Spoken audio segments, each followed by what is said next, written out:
Welcome to Balance of Power. Alongside Joe Matthew, I'm Kaylee Lyons. Tonight, the standoff in Los Angeles, the state of upheaval in L.A. after weekend demonstrations. It was very clear that if raids happened here, that the community was going to respond in a very negative way. The state of upheaval in L.A. after weekend demonstrations over a series of federal immigration raids deteriorated into street clashes with ICE officers and local police. The president overriding California's governor and local officials by sending in 2,000 National Guard troops. And now the Pentagon this evening mobilizing about 700 active duty Marines to provide reinforcements to those troops. We'll have a report from the ground. Plus, in London, and hoping to make a deal. U.S. and Chinese negotiators spent hours in trade talks today as the U.S. signals a willingness to move on some key issues. We'll have details of the progress made on day one with another round of talks set for tomorrow. And Republicans wave goodbye to Elon Musk. Musk's strong and vocal opposition to the Trump tax package does not appear to be threatening the bill as Republican lawmakers race to get it done by their July 4th deadline. Republican Congressman Darrell Issa of California will join us with more.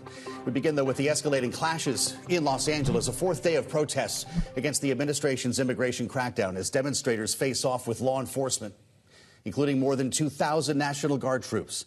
President Trump deployed them over opposition from the governor of California, Gavin Newsom, who is demanding their removal, calling it a, quote, serious breach of state sovereignty. President Trump responding this afternoon. It's lucky for the people in Los Angeles and in California that we did what we did. We got it just in time. It's still simmering a little bit, but not very much.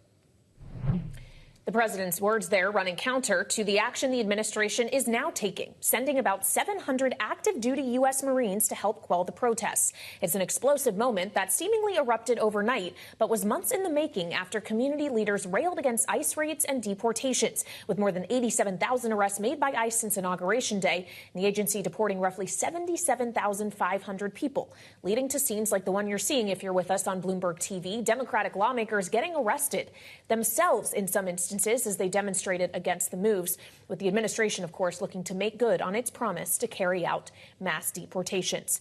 But let's go now on the ground to Los Angeles, where we find Bloomberg's Alicia Caldwell for the latest developments. So, Alicia, obviously the addition of Marines now being sent to Los Angeles, a major escalation. What's likely to happen from here? It's unclear what's next. There's, a few hundred National Guardsmen who are on the ground in Los Angeles. They've been primarily focused around, or singularly focused rather, around federal buildings in the downtown area. Where those 700 Marines are headed is unclear. It appears they will back up the National Guard and bolster those National Guardsmen, but it's highly unusual for active duty troops. I'm not sure this has much precedence. We've seen, of course, in the past of U.S. history, federalized National Guard troops. And of course, National Guard troops are activated not routinely, but when needed by state governors. We saw it here in Los Angeles after the wildfires in January. That part's not unusual. The unusual part is the federalized nature of this and the active duty Marines. The active duty Marines, the most recent development here following news that the governor is in fact filing suit over this, suing the administration over the initial deployment of National Guard troops. Alicia, I presume that covers any military that's going to be on the streets of Los Angeles. What do we know about this legal action? That's my understanding as well, that basically the governor has said, this is in violation of state rights, if you will, and is challenging this deployment altogether. Now, military, as a rule, active duty military is prohibited from participating in civil law enforcement. We'll see what their exact role is, but what we're seeing across LA right now are reports of continued arrests by Border Patrol and ICE and others who are working with those two agencies. We have contractors who are driving vehicles loaded with folks who had been arrested in Home Depot parking lots and other incidents or other locations. So we're seeing the ICE activity continue, which the agency promised over the weekend that people in the city would see that activity continue. Protests have continued as well. There's a gathering in downtown Los Angeles right now that, for the moment, appears largely peaceful. We'll see how the day progresses. Historically, what we've seen in the last several days is things start small, things start rather peaceful, occasional skirmishes, but now, as the day progresses, we see more and more violence, as we did over the weekend, particularly last night, as things escalated with confrontations between demonstrators and the Los Angeles Police Department. Alicia, it's great to have you with us here. Bloomberg's Alicia Caldwell from our Los Angeles bureau. We thank you. And for more on the legal implications of this escalation in L.A., we turn to David Leopold, former president of the American Immigration Lawyers Association, partner and group leader now in immigration at UB Greensfelder. It's great to have you back with us. And I'm wondering your thoughts on the grounds, the legal grounds that this White House is hinging all of this on, with the idea of squelching a rebellion in the streets of L.A. That was the justification for sending in the National Guard. Did you see a rebellion on the streets of L.A. last night? No, I haven't seen a rebellion, nor has anybody else. What you've seen is people exercising their First Amendment rights, the right to redress the government. That's called protest. That is in the Constitution. And that is what these troops are being sent out to suppress. That is not American. That is not part of our core values. And when you think about it, who are they targeting? These ICE personnel in full military garb. They're targeting essential workers, the people who put food on the table, the people who work hard. I think Governor Gavin Newsom put it very succinctly the other day when he was interviewed. These are people who are hardworking folks.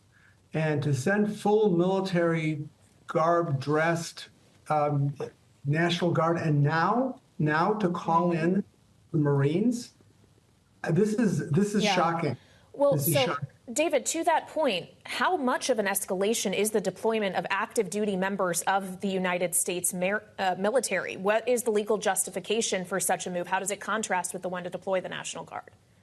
I suspect that what they're going to say is they're not there to enforce civil law, but I think it doesn't fly. That's exactly what they're there for, the Marines. And I think we're going to see Governor Gavin Newsom and others go right into federal court to stop this.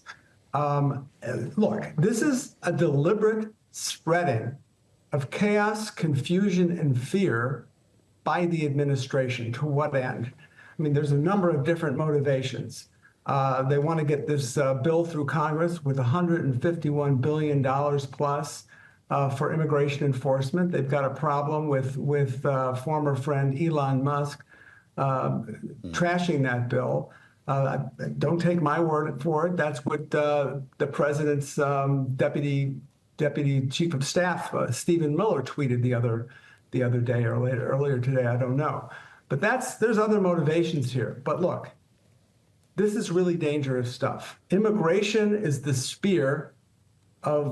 tip of the spear aimed at the heart of due process, aimed at civil liberties in this country, and we are sadly seeing it come to fruition. Well, you wonder if it lands in Gavin Newsom's lap in a very real way. You've heard the threats from the border czar, Tom Homan, to arrest the governor of California, and he actually did talk about this last evening on cable news, addressing that threat on MSNBC. David, let's listen together. He's a tough guy. Why doesn't he do that? And he knows where to find me. But you know what? Let your hands off 4-year-old girls that are trying to get educated. Let your hands off these poor people who are just trying to live their lives, man. Trying to live their lives, paying their taxes, been here 10 years. The fear, the horror. The hell is this guy? Come after me, arrest me. Let's just get it over with. Well, he hasn't been arrested yet, David, but even Donald Trump said today if he were Tom Homan, he would arrest Gavin Newsom, and he suggested that Gavin Newsom might enjoy it for the publicity. Does the White House have the legal standing to arrest the sitting governor of California? It's not even a question. Absolutely not. I mean, it is.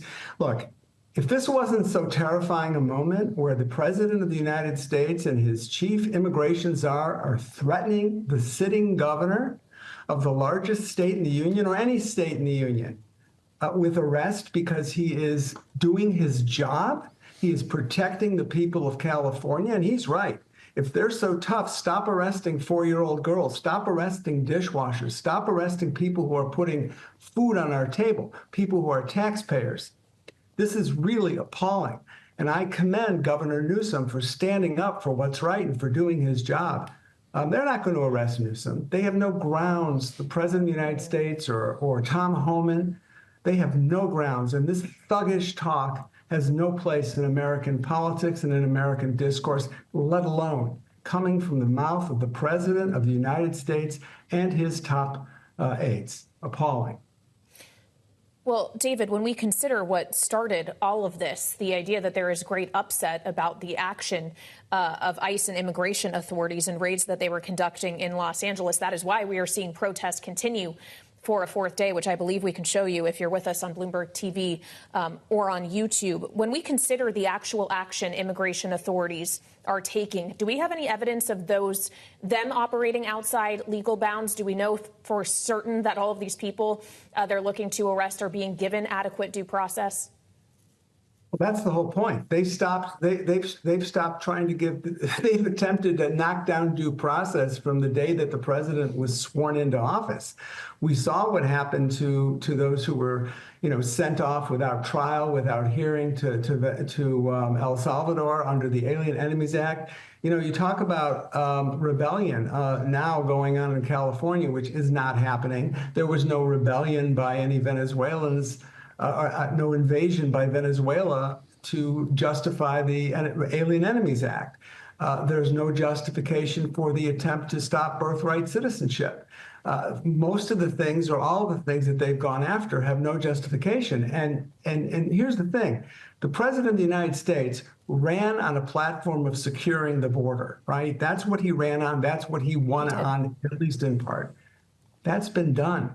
The border's quiet. And I think most of the Americans who voted for him are going to be absolutely stunned and surprised that what they voted for, or what they're seeing now, is a president and a group of, enablers who are trying to shut down due process and throw out and shred the Constitution of the United States. All right, David Leopold, we appreciate your time. Former president of the American Immigration Lawyers Association and partner and group leader in immigration at UB Greensfelder. Thank you so much. Coming up, we'll have a status update on today's trade talks in London between the U.S. and China. We'll dive into what's next for these negotiations with Melanie Hart, senior director at the Atlantic Council's Global China Hub, and speak with Republican Congressman Darrell Issa of California. Coming up on Balance of Power on Bloomberg TV and 3.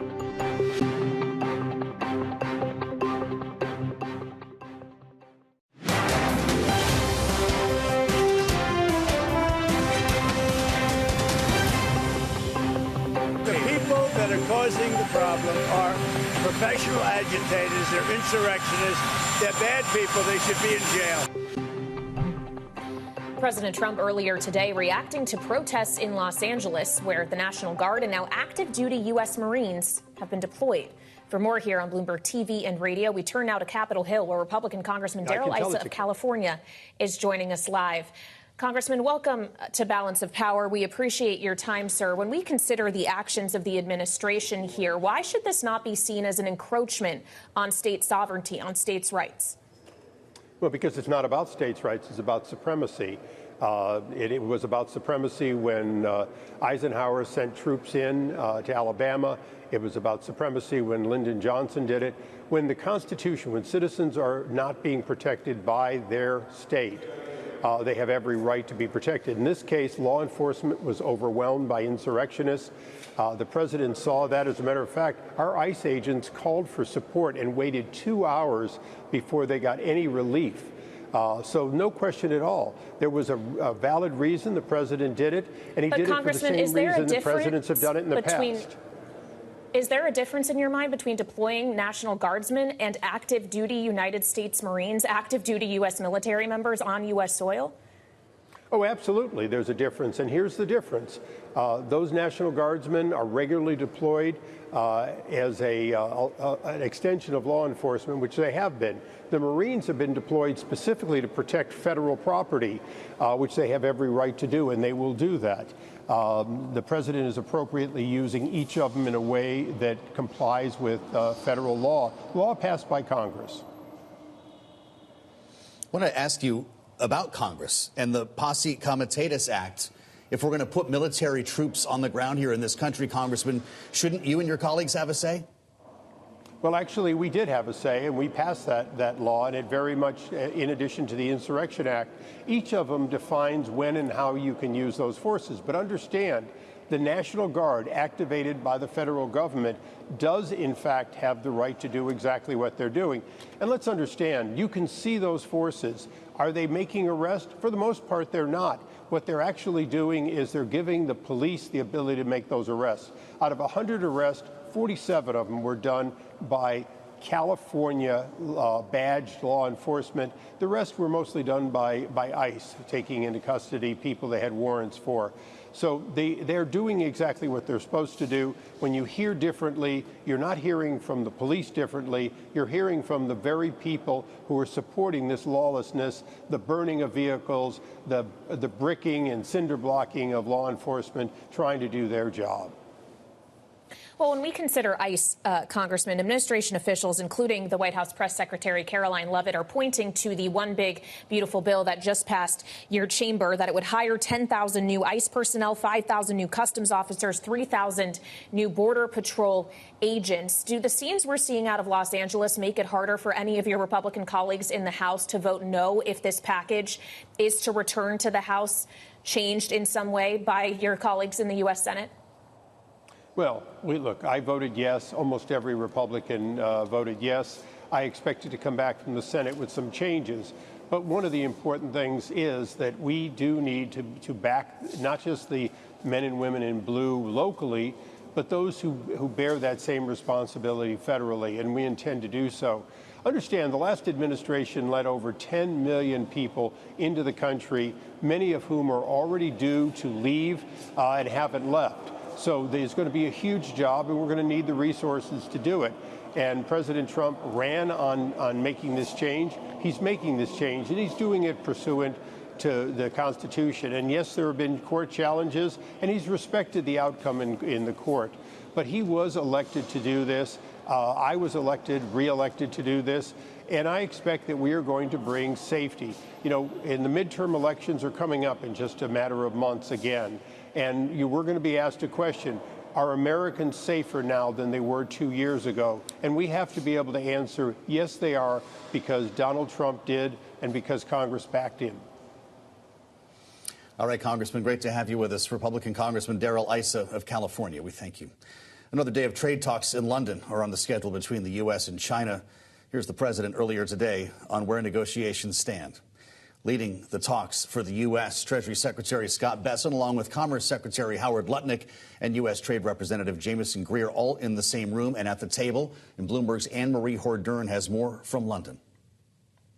After more than 6 hours of talks in London, the U.S. and Chinese delegations have left without an agreement, but they did agree to meet again tomorrow. So positive signals that potentially they can come to an understanding. What we are hearing is potentially the United States is willing to ease some export controls. That was really underscored here by the fact that Commerce Secretary Howard Lutnick joined the delegation. He was not present for the Geneva talks just about 4 weeks ago.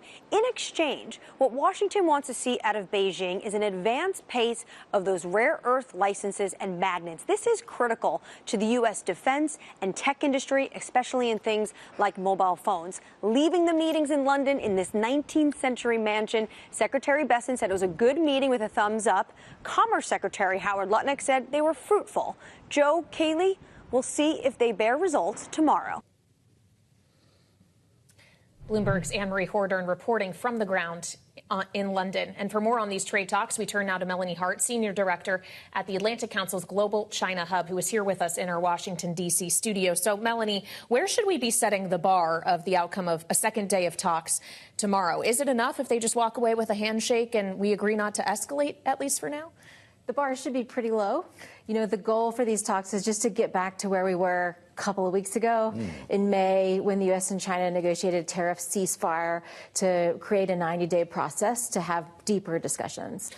You made a great point there. This isn't exactly progress if we're just trying to get back to a point that followed so-called Liberation Day. There's been this idea of relief, though, that if the rare earths and batteries come through on the China side, if export controls are loosened on the U.S. side, maybe we have a deal.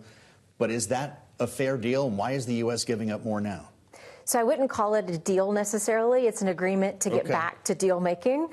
Really, we have a misalignment between the U.S. and China in understanding coming out of the Switzerland meetings a couple weeks ago on what the 90 days was supposed to look like. The U.S. expected that China would be exporting and granting licenses for rare earth magnets at a pretty quick clip, but the licenses were pretty slow, and that resulted in Ford having to shut down production, which is a big deal. China was expecting the United States to withhold any new measures on chip controls, but the U.S. put out new export control measures on May 15th.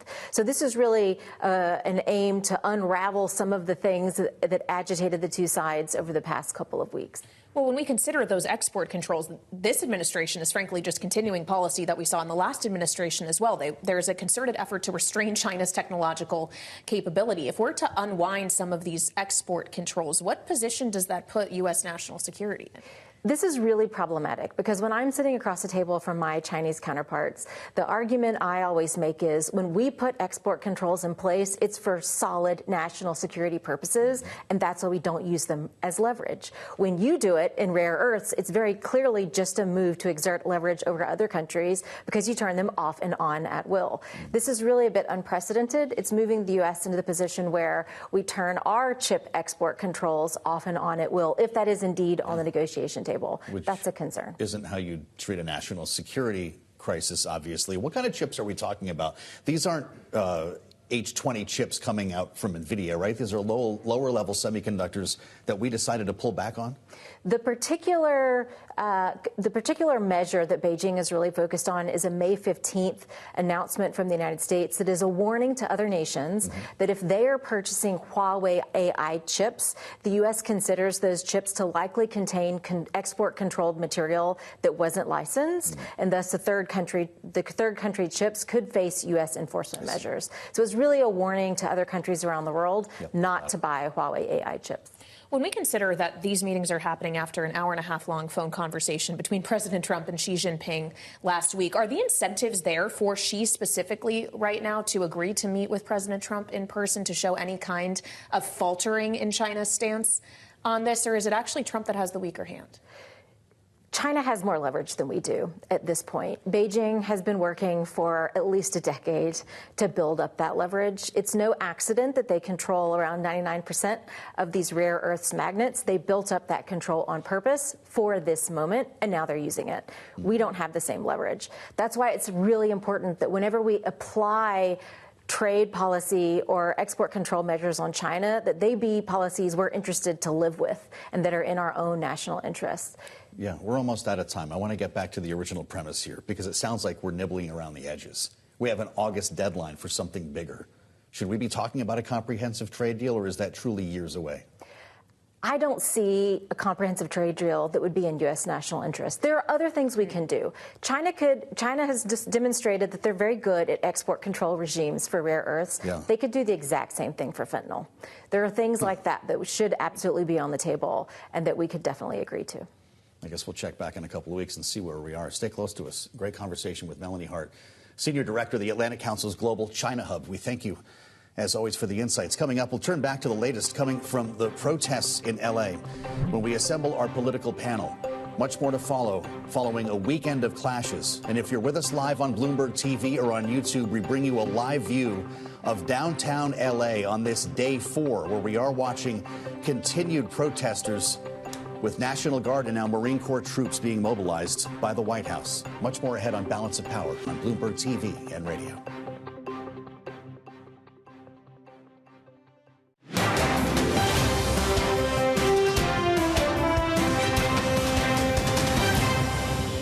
I had a little problem with Tim Cook yesterday. I said to him, Tim, you're my friend. I treated you very good. You're coming in with $500 billion, but now I hear you're building all over India. I don't want you building in India.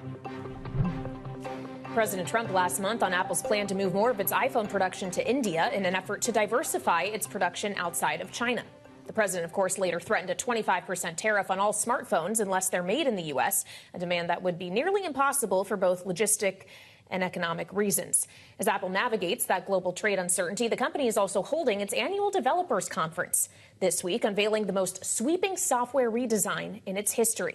And for the details, we turn now on Bloomberg TV and radio to Ed Ludlow, host of Bloomberg Tech, who is live on Apple's campus in Cupertino, California. So, Ed, talk to us about this redesign. Just how dramatic is it? Yeah, I mean, as you said, Apple would position this as the sort of most dramatic redesign in its history. But at the end of the day, it's just a new interface for its operating systems across the full suite of hardware products that it offers: iPhone, Mac, iPad, and watchOS. You know, it's so interesting to rehear that clip, because that's been the story so far in 2025. Apple is down, 19% so far in the year, and trailing some of its peers in the mega cap tech context. But all of that trading was basically focused around trade risk, the tariff risk and the supply chain risk that the president has been alluding to. But something very shortly after 1 p.m. Eastern happened that reframed this about AI. Apple executives in the keynote said, "We have nothing to say about Siri right now." And then the stock started trading more about the lack of an AI story. So it's just very interesting how the focus momentum shifts. We got a lot on the software side, not on the AI side. And that was kind of in line with what we were expecting. Well, you just answered my question, I think, Ed, which was who's asking for the refresh? Everyone's asking about AI. And with regard to what we just heard from President Trump, do we have any indication that Apple plans to move any supply chains, or will the company eat the tariff? Yeah, it's near impossible to answer. To get a real sense of the supply chain for any of Apple's hardware, not just the iPhone, you have to put yourself into mainland China and stand outside of a Foxconn facility. Foxconn assembles the final iPhone product. But you have the Foxconn assembly plant, and next to it, adjacent to it, literally in walking distance, you have all of the critical component suppliers. And Tim Cook said in 2017, did he not? In China, you could fill a sports stadium with all of the specialist tooling engineers that are part of that process. In America, here in Cupertino, you couldn't even fill a meeting room with the number of tooling specialists we have in this country. So it seems distant, and even the cost impact is incalculable at this stage, which is why they're focused on making their software more competitive, I would say, to keep their place in this market. Interesting.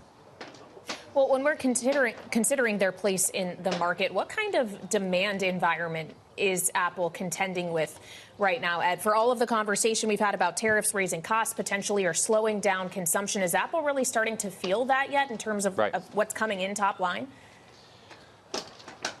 Well, the third-party data would suggest no. You know, smartphone shipments, at least in the first calendar quarter of the year, but some evidence into the second quarter as well, were strong. The counter-argument to that would be that consumers, and indeed the companies that are moving handsets across borders, did so in anticipation of tariffs. They knew they were coming because prior to November's election, President Trump told us they would come. And so if you know those are coming, why not buy a handset before they take effect? That is a part of it.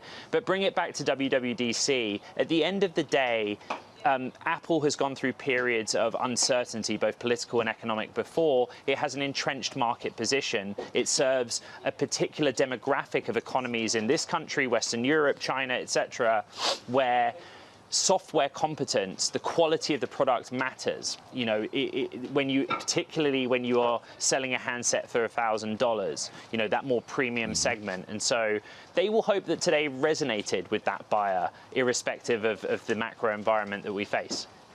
Yeah. With us from Cupertino, Ed Ludlow, the host of Bloomberg Tech. Ed, great to have you back on Balance of Power. Some of the other stories we're following tonight: the Department of Health and Human Services is retiring the 17 members of a committee of government vaccine advisors. Secretary Robert F. Kennedy Jr. saying today in a Wall Street Journal editorial, quote, "A clean sweep is needed to reestablish public confidence in vaccine science," unquote. The group, known as the Advisory Committee on Immunization Practices, has been reviewing data and making recommendations centering on immunizations for over 61 years. To the Middle East now, after Israel intercepted a humanitarian aid ship carrying activists, including Greta Thunberg, will send those on board back to their home nations. The ship was carrying food, baby formula, and medical supplies, which were confiscated by Israel. and were intercepted 200 kilometers from Gaza. Israel has been at war with Hamas since October 7, 2023, and has been controlling the delivery of humanitarian assistance to Gaza's population of about 2 million.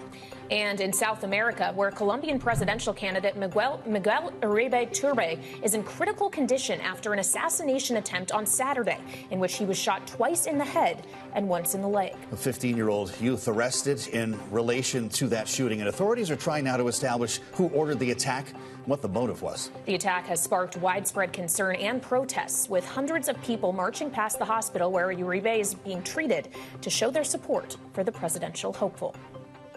And as we consider protests in Colombia, we're also watching, of course, protests in Los Angeles, something that was discussed this morning on Bloomberg Radio with Andrew Cuomo, the frontrunner in New York City's Democratic mayoral primary and former governor for the state of New York, who discussed those protests in Los Angeles and specifically as well the Trump administration's response. Here's a piece of that conversation.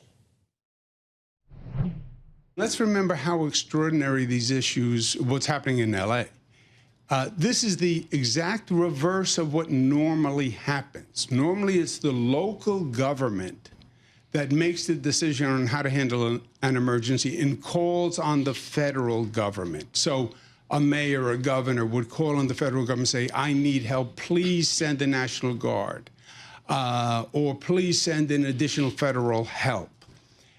I don't believe there's been a time where the president has sent in federal troops. You'd have to go back to like the 60s, and President Johnson and Wallace, right?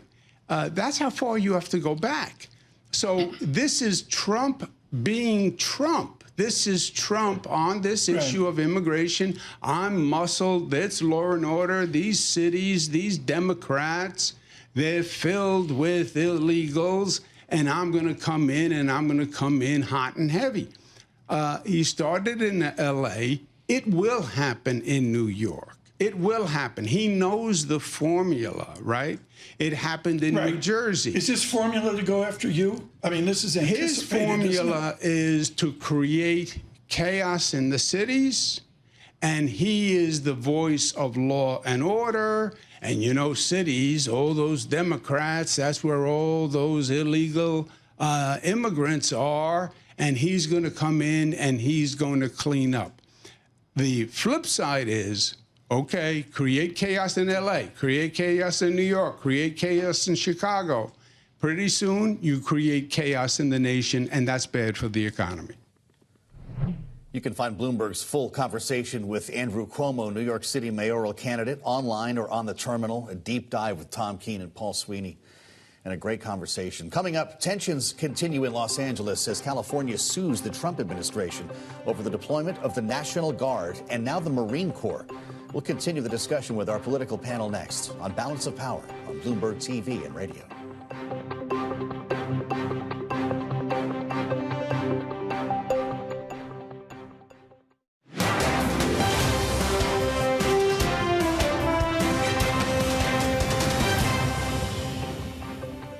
This is Balance of Power on Bloomberg TV and radio. Alongside Joe Matthew, I'm Kaylee Wines. We're back with our top story tonight as we are now in the fourth day of protests against the administration's immigration crackdown. Demonstrators facing off with law enforcement. Including more than 2,000 National Guard troops. As we've been reporting, President Trump deployed them over opposition from California Governor Gavin Newsom, who is now demanding their removal, calling it a, quote, serious breach of state sovereignty. Unquote. The state now suing for their removal. As I mentioned, the administration sending on top of it about 700 Marines to Los Angeles from Camp Pendleton. The governor just posting on X. U.S. Marines have served honorably across multiple wars in defense of democracy. They are heroes. They should not be deployed on American soil facing their own countrymen to fulfill the deranged fantasy of a dictatorial president. He writes, this is un-American. Joining us now, senior defense analyst for Bloomberg Intelligence, retired Army Colonel Wayne Sanders. Wayne, it's great to have you with us here on Balance of Power. On what grounds can the president deploy not necessarily National Guard troops, but active duty U.S. Marines?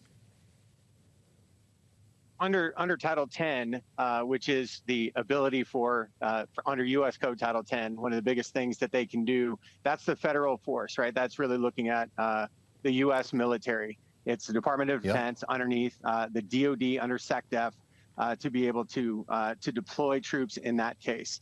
In this specific one, right, you really look at there's several different titles. There's Title 32, which is the National Guard piece of it, where normally, unless it is federalized, normally stays underneath the governor. But under this, it's a Title 10 authority that the president has through the Secretary of Defense to be able to deploy. Really, in this case, trying to be able to use it for protection of federal facilities and their personnel. That's really where it is. It's a support role to local law enforcement. It is to be able to provide whatever they can to be able to quell any concerns that might be out there. That's what they're going over there to do. Well, and considering how this in some ways is a departure from the typical role these service members are used to being in, is this something they received training for, Wayne? So in some aspects, yes. If you look at the way that soldiers and Marines are trained for counterinsurgency operations, a lot of folks still have experience based off of that. And one of the things that no matter what member of military you are, as you look at things inside of rules of engagement, you also look at things like escalation of force. And so based off of that, I think this is one of those areas where you're going to see that training that they have is specifically, it's going to be fairly restrictive in terms of what they're doing. They're also going to be doing like I said, in that support role first and foremost. So that training that they have is still going to be based off of, you don't make a move unless somebody else makes that move. You are here under specific authorities, which they will be granted. They will be gone over and trained on all of those things in terms of the separation of all the titles from Title 32 for the state-sponsored for the National Guard, Title 18 for local law enforcement, Title 10 for the military. And so based off of each of those, before anybody would be out there, these are the things that they are trained to be able to do.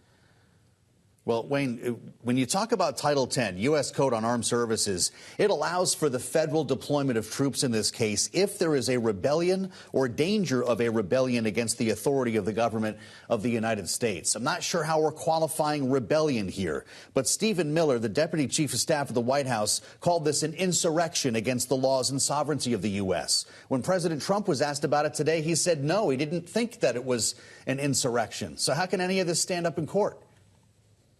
No, I think that, so, I mean, if you're trying to use the Marines, if you're trying to use the Title 10 people to actually go out and do arrests, which they're not asking them to do at this time, that would actually have to call upon the Insurrection Act itself, which would allow for that, right? That has not happened yet.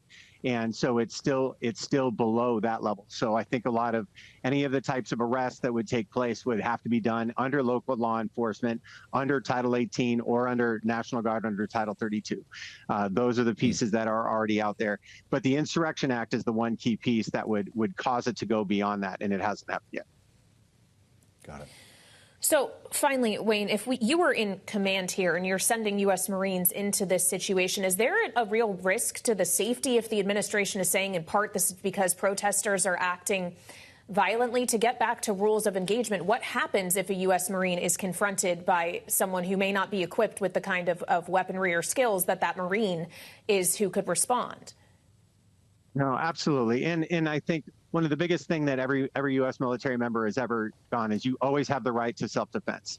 You're not going to sit there and allow somebody to throw something at you, a Molotov cocktail, you name it, whatever, that would put your life in danger. But one thing that everybody is trained on is whatever the lowest level of force that is capable to quell the situation is what they would be going forward to do. So as a previous commander, if I was in that situation, there are two things that I would remind everybody. One is that we're here to support local law enforcement.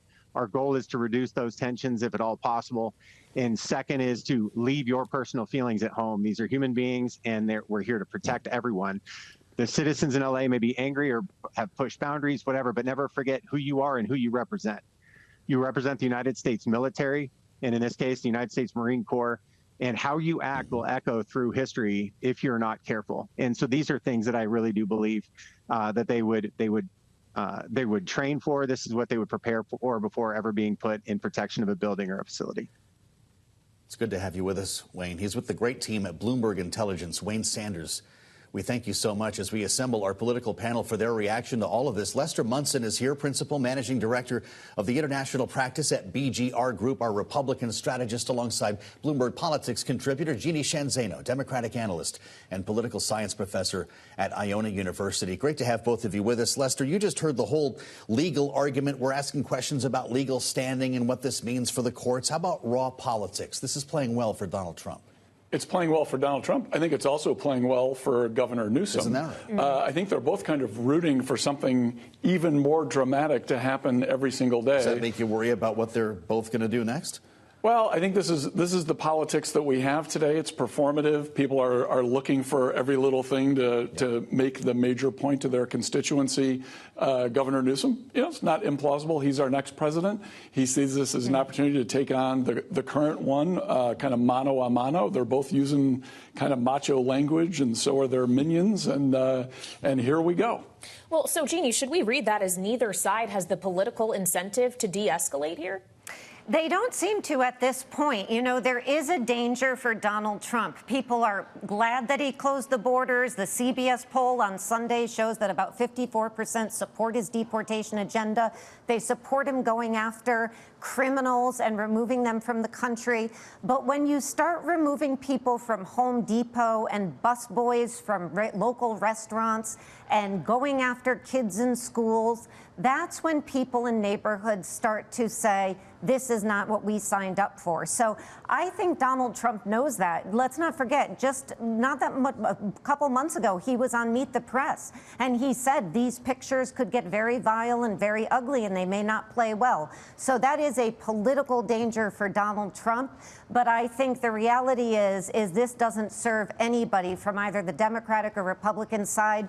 The only way to solve our immigration crisis is through congressional legislation. So in my mind, it is pox on both of their houses, because this, mano on mano, as Lester was talking about, is not going to get us a policy that we need to solve the immigration crisis.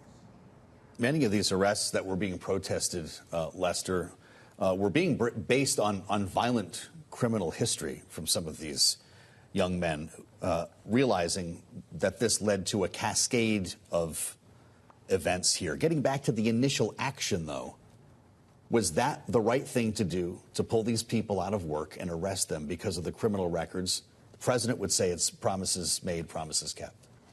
Well, I think we'll see it on a case-by-case basis. We saw with the El Salvador example, it was one man going down there who probably should not have gone down there in that group. That kind of defined the issue. Are we going to find one person who maybe they should not have gone after that can kind of recalibrate the narrative about all of this? I think Jeannie's right. Overall, President Trump on pretty good ground politically to be pursuing these issues. Remember, President Obama deported 3 million people during his 8 years in the White House. This is not unprecedented. On the other hand, the images, if we're sending federal troops near a school and suddenly there's some kid coming out who looks very sympathetic, that could change the dynamic in a heartbeat. And I think again, we're seeing both Trump, Newsom, maybe some other folks trying to position themselves to use this controversy to maximum political advantage. Well, and doesn't that count as well, Lester, for the president's legislative agenda? Is there's administration officials across the board saying, hey, the one big beautiful bill adds ICE agents, Customs Patrol officers, Border Patrol agents. This all works to their advantage on lobbying for that legislation now. Well, I noticed we're not talking about Elon Musk anymore. Convenient, he's been kind of off the news for a little bit. And we can kind of get back to some of the issues that are maybe more beneficial to President Trump. Again, he polls very well on immigration issues. He can remind people, hey, my one big beautiful bill fits right into this. Look at these images on Bloomberg TV and on YouTube. We've got a pretty massive crowd that is beginning to grow here in downtown L.A. Jeannie, we heard earlier this hour from Andrew Cuomo, who asked what happens if this spills into the streets of New York or Chicago. Do you have an answer? I don't think it's a matter of if. I think it is a matter of when. And I thought it was such a good interview with Andrew Cuomo today talking about these issues. Donald Trump promised on the campaign trail that whether the National Guard was requested by the governors or not, if some protest broke out that he wasn't in line with, he would send them in, and he would also send in the military. He is doing both of those things now in LA, and they will do it in other sanctuary cities, including Chicago, New York, and others. There's a House Oversight committee hearing on Thursday that's going to be fascinating. It is on sanctuary states, and they have 3 Democratic governors appearing: Hochul from New York, Waltz from Minnesota, and Pritzker from Illinois. So we will hear from 3 more people in addition to Gavin Newsom, who have very strong opinions on this issue as leaders of sanctuary states.